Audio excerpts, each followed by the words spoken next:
Item ಯಾವುದೇ ಇರಲಿ try ಮಾಡಿ ಆಚಿ ಚಿಕನ್ ಮಸಾಲಾ. ವಿಧಾನ ಪರಿಷತ್ ಚುನಾವಣೆಯಲ್ಲಿ ಅಡ್ಡ ಮತದಾನಕ್ಕೆ ಸಂಬಂಧಪಟ್ಟಂತೆ ಸಾಕಷ್ಟು ಚರ್ಚೆಗಳಾಗ್ತಾ ಇದೆ, ಗಂಭೀರವಾದಂತ ಆರೋಪಗಳು ಕೇಳಿಬರ್ತಾ ಇದೆ. ಈ ಬೆನ್ನಲ್ಲೇ ಉಚ್ಚಾಟನೆ ಮಾಡಿದ್ರೂ ಕೂಡ ಬಿಜೆಪಿ ಪರ ಯತ್ನಾಳ್ ಮತದಾನವನ್ನ ಮಾಡಿದ್ದಾರೆ. ನಿಷ್ಠಾವಂತ ಯತ್ನಾಳ್ ತಪ್ಪು ಮನ್ನಿಸುವುದಕ್ಕೆ ರೆಬಲ್ಸ್ ಟೀಮ್ ಇದೀಗ ಒತ್ತಾಯವನ್ನ ಮಾಡ್ತಾ ಇದೆ. ಶಾಸಕ ಯತ್ನಾಳ್ರನ್ನ ವಾಪಸ್ ಕರೆಯುವುದಕ್ಕೆ ಡಿಮ್ಯಾಂಡ್ ಅನ್ನ ಇಡಲಾಗ್ತಾ ಇದೆ. ಬಿಜೆಪಿ ವಿರುದ್ಧ ಪಕ್ಷದ ನಾಯಕರನ್ನಾಗಿ ಮಾಡೋದಕ್ಕೆ ಬೇಡಿಕೆ ಇಡಲಾಗಿದೆ. ಅಂದ್ರೆ ಬಿಜೆಪಿ ವಿರೋಧ ಪಕ್ಷದ ನಾಯಕನನ್ನಾಗಿ ಯತ್ನಾಳ್ರನ್ನ ಮಾಡಬೇಕು ಅಂತ ರೆಬಲ್ಸ್ ಟೀಮ್ ಇದೀಗ ಆಗ್ರಹಿಸ್ತಾ ಇದೆ. ಬಿಜೆಪಿಯಲ್ಲಿ ಒಂದು ರೀತಿ ಹೊಸ ಬಾಂಬ್ ಅನ್ನ ಸಿಡಿಸಿದ್ದಾರೆ ರೆಬಲ್ಸ್ ನಾಯಕರ ತಂಡ. ಅಡ್ಡ ಮತದಾನ ಮಾಡಿದ ಇತರೆ ಶಾಸಕರ ವಿರುದ್ಧವಾಗಿಯೂ ಕೂಡ ಕ್ರಮಕ್ಕೆ ಒತ್ತಾಯ ಕೇಳಿಬಂದಿದೆ. 2028ರ ಮುಂದಿನ ವಿಧಾನಸಭಾ ಚುನಾವಣೆಯ ದೃಷ್ಟಿಯಿಂದ ಪಕ್ಷ ಸಂಘಟನೆ ಮಾಡಬೇಕು. ಪಕ್ಷ ಸಂಘಟನೆ ಮಾಡಿದ್ರೆ ಮಾತ್ರ ಒಳ್ಳೆಯದಾಗತ್ತೆ. ಕರ್ನಾಟಕದ ಬಿಜೆಪಿಯಲ್ಲಿ ಹೈಕಮಾಂಡ್ ತಕ್ಷಣವೇ ಬದಲಾವಣೆಯನ್ನ ಮಾಡೋದಕ್ಕೆ ಈ ರೀತಿಯಾದಂತಹ ಆಗ್ರಹಗಳು ವ್ಯಕ್ತವಾಗ್ತಾ ಇದೆ. ಸದ್ಯ ಈ ಒಂದು ವಿಚಾರ ಹೈಕಮಾಂಡ್ ಮಟ್ಟಕ್ಕೆ ಹೋಗಿ ತಲುಪಿದ್ಯಾ? ಹೈಕಮಾಂಡ್ ನಲ್ಲಿ ಯಾವ ರೀತಿಯಾದಂತಹ ಚರ್ಚೆ ಆಗುತ್ತೆ, ಅಲ್ಲಿ ಯಾವ ರೀತಿಯಾದಂತಹ ಕ್ರಮವನ್ನ ತೆಗೆದುಕೊಳ್ತಾರೆ, ಎಲ್ಲವನ್ನ ಕೂಡ ಕಾದು ನೋಡಬೇಕಾಗತ್ತೆ. ವಿಧಾನ ಪರಿಷತ್ ಚುನಾವಣೆಯಲ್ಲಿ ನಡೆದಂತಹ ಅಡ್ಡ ಮತದಾನದ ಬಗ್ಗೆ ಈಗ ಬಿಜೆಪಿ ಅಧಿಕೃತವಾಗಿ ಯಾವ ನಿಲುವನ್ನ ತೆಗೆದುಕೊಳ್ಳುತ್ತೆ ಅನ್ನೋದನ್ನ ಕೂಡ ಕಾದು ನೋಡಬೇಕಾಗಿದೆ. ಇದಕ್ಕೆ ಸಂಬಂಧಪಟ್ಟಂತೆ ಈಗಾಗಲೇ ಸಾಕಷ್ಟು ಚರ್ಚೆಗಳಾಗ್ತಾ ಇದೆ, ಗಂಭೀರವಾದಂತಹ ಆರೋಪವನ್ನ ಕೂಡ ಕೇಳಿಬರ್ತಾ ಇದೆ. ಉಸ್ತುವಾರಿ ವಹಿಸಿಕೊಂಡಿದ್ದಂತಹ ನಾಯಕರು ಯಾಕೆ ಸೋತಿದ್ದಾರೆ, ಎಲ್ಲಿ ಎಡವಟ್ಟು ಆಗಿದೆ ಅನ್ನುವಂಥ ವಿಚಾರವನ್ನ ಈಗ ಹೈಕಮಾಂಡ್ಗೆ ಒಂದು ರಿಪೋರ್ಟ್ ತಲುಪಿಸುವಂತ ಕೆಲಸ ಕೂಡ ಮಾಡಬೇಕಾಗತ್ತೆ. ಈ ಕುರಿತು ಮತ್ತಷ್ಟು ಮಾಹಿತಿಯನ್ನ ನೀಡ್ತಾರೆ ನಮ್ಮ ಪ್ರತಿನಿಧಿ ಜನಾರ್ದನ್ ಹೆಬ್ಬಾರ್ ದೂರವಾಣಿ ಸಂಪರ್ಕದಲ್ಲಿ. ಹೆಬ್ಬಾರ್, ವಿಧಾನ ಪರಿಷತ್ ಚುನಾವಣೆ ಅನ್ನುವಂತಹ ಸಂದರ್ಭದಲ್ಲಿ ಬಿಜೆಪಿಯವರೇನೆ ಕ್ರಾಸ್ ವೋಟಿಂಗ್ ಮಾಡಿರೋದು ಸಾಕಷ್ಟು ಚರ್ಚೆಗೆ ಕಾರಣ ಆಗಿತ್ತು. ಇನ್ನೊಂದು ಕಡೆ ಉಚ್ಚಾಟನೆ ಮಾಡಿದ್ರೂ ಕೂಡ ಯತ್ನಾಳ್ ಅವರ ನಡೆ ಅಥವಾ ಮತದಾನದ ಕುರಿತಂತೆ ರೆಬಲ್ಸ್ ಟೀಮ್ ಇದೀಗ ಅಲರ್ಟ್ ಆಗಿದ್ದಾರೆ. ಹಾಗಾಗಿ ರೆಬಲ್ಸ್ ಟೀಮ್ ನ ಪ್ಲಾನ್ ಏನು? ದಿವ್ಯಾ, ರೆಬಲ್ಸ್ ಟೀಮ್ ನ ಪ್ಲಾನ್ ಸ್ಪಷ್ಟ. ಏನಂತಂದ್ರೆ ಪಕ್ಷಕ್ಕೆ ನಿಷ್ಠರಾಗಿರುವಂತಹ ವ್ಯಕ್ತಿಗೆ ಜವಾಬ್ದಾರಿಯನ್ನ ಕೊಡಿ ಅನ್ನೋದು ಅವರ ಆಗ್ರಹ ಆಗಿದೆ.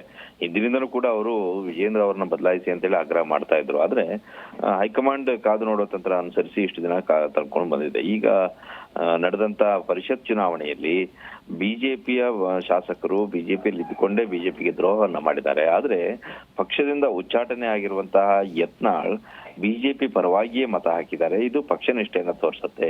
ಅವರು ಬಿಜೆಪಿಯಿಂದ ಅವ್ರನ್ನ ಹೊರಗಾಕಿದ್ರು ಸಹಿತ ಅವರು ಪಕ್ಷದ ನಿಷ್ಠೆಯನ್ನ ಬಿಟ್ಟಿಲ್ಲ, ಪಕ್ಷದ ಮೇಲಿನ ಅಭಿಮಾನವನ್ನ ಕಾಳಜಿಯನ್ನ ಬಿಟ್ಟಿಲ್ಲ. ಅವರ ಉದ್ದೇಶ ಒಂದೇ, ಪಕ್ಷ ಯಾವತ್ತೂ ಶ್ರೇಷ್ಠ, ಪಕ್ಷದ ಪರವಾಗಿ ತಾನಿರ್ಬೇಕು. ಆದ್ರೆ ಪಕ್ಷದಲ್ಲಿ ಕೆಲವು ವ್ಯಕ್ತಿಗಳ ಪರ ವಿಚಾರವಾಗಿ ತನ್ನ ಸಮಾಧಾನ ಅನ್ನೋದನ್ನ ಅವರು ಮೊದಲಿಂದನೂ ಹೇಳ್ಕೊ ಬಂದಿರೋ ಕಾರಣಕ್ಕಾಗಿ ಈಗ ಅದು ಮತ್ತೆ ಮುನ್ನೆಲೆಗೆ ಬರ್ತಾ ಇದೆ. ಯತ್ನಾಳ್ ಅವರಿಗೆ ವಿರೋಧ ಪಕ್ಷದ ನಾಯಕ ಸ್ಥಾನವನ್ನ ಕೊಡಿ, ಆವಾಗ ಎಲ್ಲವೂ ಕೂಡ ಸರಿ ಆಗ್ತಾ ಹೋಗುತ್ತೆ.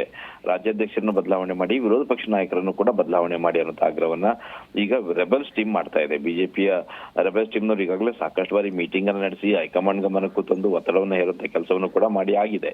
ಈಗ ಮತ್ತೆ ಅದು ಚರ್ಚೆಗೆ ಬರ್ತಾ ಇರೋ ಕಾರಣ ಈ ಅಡ್ಡ ಮತದಾನದ ಪರಿಣಾಮವಾಗಿ ಪಕ್ಷಕ್ಕೆ ಹಿನ್ನಡೆ ಆಗ್ತಾ ಇದೆ. ಪಕ್ಷ ನಿಷ್ಠರಿಗೆ ಅವಕಾಶವನ್ನು ಪಕ್ಷದಲ್ಲಿ ಕೊಡಿ, ಒಳ ಒಪ್ಪಂದನೋ ಇನ್ನೊಂದು ಅವರಿಗೆ ಬಿಸ್ನೆಸ್ ಪಾರ್ಟ್ನರ್ ಇನ್ನೊಂದು ಕಾರಣಕ್ಕಾಗಿ ಬೇರೆ ಪಕ್ಷದವ್ರ ಜೊತೆಯಲ್ಲಿ ಕೆಲವರು ಸಂಬಂಧನ ಇಟ್ಕೊಂಡು ಪಕ್ಷವನ್ನ ಅಧೋಗತಿಗೆ ತಳ್ತಾ ಇದ್ದಾರೆ. ಇದಾಗಬಾರ್ದು ಅಂತಂದ್ರೆ ಪಕ್ಷದಲ್ಲಿ ಯಾರು ನಿಷ್ಠರಾಗಿರ್ತಾರೆ ಅಂತವ್ರಿಗೆ ಜವಾಬ್ದಾರಿಯನ್ನು ವಹಿಸಿ ಅನ್ನೋ ಆಗ್ರಹವನ್ನ ಮಾಡ್ತಾ ಇದ್ದಾರೆ. ಈ ಕಾರಣಕ್ಕಾಗಿ ಹೈಕಮಾಂಡ್ಗೂ ಕೂಡ ಒಂದು ಮನವಿಯನ್ನು ಅವರು ಮಾಡ್ಕೊಳ್ತಾ ಇದ್ದಾರೆ. ಯತ್ನಾಳ್ ಅವ್ರನ್ನ ವಾಪಸ್ ಪಕ್ಷ ಕರ್ಕೊಬಂದು ಅವರಿಗೆ ವಿರೋಧ ಪಕ್ಷ ನಾಯಕ ಸ್ಥಾನವನ್ನ ಕೊಡಿ. ಈ ರೀತಿಯ ಘಟನೆಗಳು ಹಿಂದೆನೂ ಕೂಡ ಬೇರೆ ಬೇರೆ ಸಂದರ್ಭದಲ್ಲಿ ಆಗಿದಾವೆ. ಬಿಜೆಪಿ ಮಾತ್ರ ಅಲ್ಲ, ಕಾಂಗ್ರೆಸ್ ನಲ್ಲಿ ಕೂಡ ಈ ರೀತಿ ಆದಂತ ಉದಾಹರಣೆ ಇದೆ. ಆ ಕಾರಣಕ್ಕಾಗಿ ಪಕ್ಷಕ್ಕೆ ಅವ್ರನ್ನ ವಾಪಸ್ ಕರ್ಕೊಂಬಂದ ತಕ್ಷಣ ಜವಾಬ್ದಾರಿ ಕೊಟ್ಟಿರೋದ್ರಲ್ಲಿ ಯಾವುದೇ ರೀತಿಯ ತಪ್ಪಿಲ್ಲ. ಮತ್ತೆ ಯತ್ನಾಳ್ ಅವರನ್ನ ಇಡೀ ರಾಜ್ಯದ ಬಿಜೆಪಿಯವರ ಜನ ಒಪ್ಕೊಂಡಿದ್ದಾರೆ. ಆ ಕಾರಣಕ್ಕಾಗಿ ಅವರಿಗೆ ಅಂತಹ ಒಂದು ಮಹತ್ವದ ಜವಾಬ್ದಾರಿಯನ್ನು ವಹಿಸಿ ಈ ಸಂದರ್ಭದಲ್ಲಿ ಪಕ್ಷ ಸಂಘಟನೆ ಸಂಪೂರ್ಣ ಹದಗೆಟ್ಟಿದೆ. ಈ ಕಾರಣಕ್ಕಾಗಿ ಬಿಜೆಪಿ ಹೈಕಮಾಂಡ್ ಈ ಕಡೆ ಗಮನ ಹರಿಸಲೇಬೇಕು. ಇಲ್ಲದೆ ಹೋದ್ರೆ ಕಾಂಗ್ರೆಸ್ ಅನ್ನ ಎದುರಿಸಿ ಮುಂದೆ ಅಧಿಕಾರ ಕೊಡೋದು ಕಷ್ಟ ಆಗತ್ತೆ. ಇದು ಸುಸಂದರ್ಭ.